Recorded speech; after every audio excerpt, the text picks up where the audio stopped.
Paula Fredrickson, Boston University. I know in their own terms what they saw was the raised Jesus. That's what they say, and then all the historical evidence we have afterwards attests to their conviction that that's what they saw. I'm not saying that they really did see the raised Jesus. I don't know what they saw. But I know that as a historian, they must have seen something. Is there any reason to believe that an extraordinary event like the resurrection actually happened? We might be encouraged to know that since the first Christians made the claim that the resurrection was Jesus' physical body coming to life and leaving an actual, literal tomb, as opposed to simply a spiritual belief that Jesus had come back again as a ghost or was alive in their hearts as a memory, it can be studied in the same way other historical events can be. Like Hannibal's invasion, complete with the elephants, Napoleon's defeat at Waterloo, or the Broncos being crushed by the Seahawks in Super Bowl 48. Historical research is well respected, even though, unlike scientific research, you cannot place historical events under a microscope or contain them to a lab.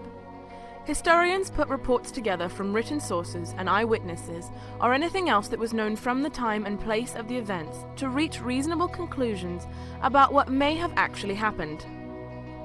While many pieces of evidence can be used to point to the reality of Jesus' resurrection, we will focus on three. Number one, the early church exploded on the scene of the ancient world with the claim that Jesus had risen from the dead as their central proclamation.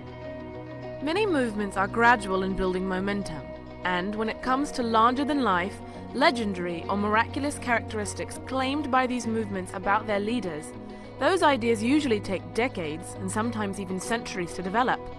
From what we know about Christianity, the claim that Jesus rose again from the dead was made from the very start, serving as this new religion's central idea. A passage that is thought to reflect the very earliest Christian belief, a founding Christian leader writes, "I want to remind you of the good news I proclaimed to you.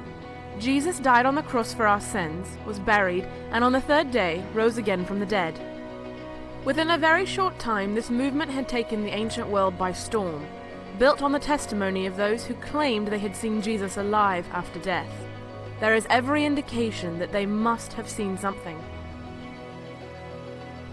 Number two, the earliest followers of Jesus claimed to be eyewitnesses to Jesus' resurrection and went to their deaths proclaiming it. Now, we all know people die for their beliefs. That does not make their beliefs true. But one thing it does for all of them, it is a very strong indicator that they believed what they were saying. It's been said, liars make lousy martyrs. The early followers of Jesus claimed first to have seen Jesus die and rise again from the dead. Their deaths are an indication that they certainly believed they had. They must have seen something. Number three, Jesus' resurrection was seen by his earliest followers and friends. But in addition, a very unusual thing happened around the same time. Two men who were self-described skeptics, even enemies of the idea of Jesus' divinity, turned from their skepticism to claim that they had seen the resurrected Jesus. The first was Jesus' own brother James.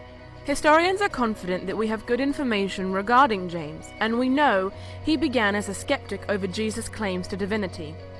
From what we know, he appears to have thought Jesus was decidedly not the Son of God, but also that his brother was a little on the kooky side, which, if you have a brother, you may be able to relate to.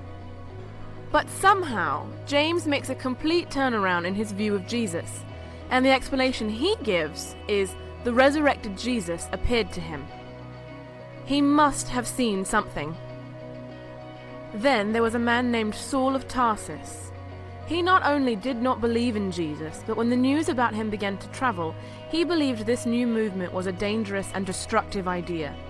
He took it upon himself to oppose believers, even violently. He had people killed and put in prison just for believing in the resurrection. Then suddenly, Saul does one of the most amazing 180s in the history of 180s. He goes from sworn enemy of the new faith to one of its most passionate and vocal promoters. What happened? According to him, the resurrected Jesus appeared to him. He went to his death, never backing off that claim. He must have seen something.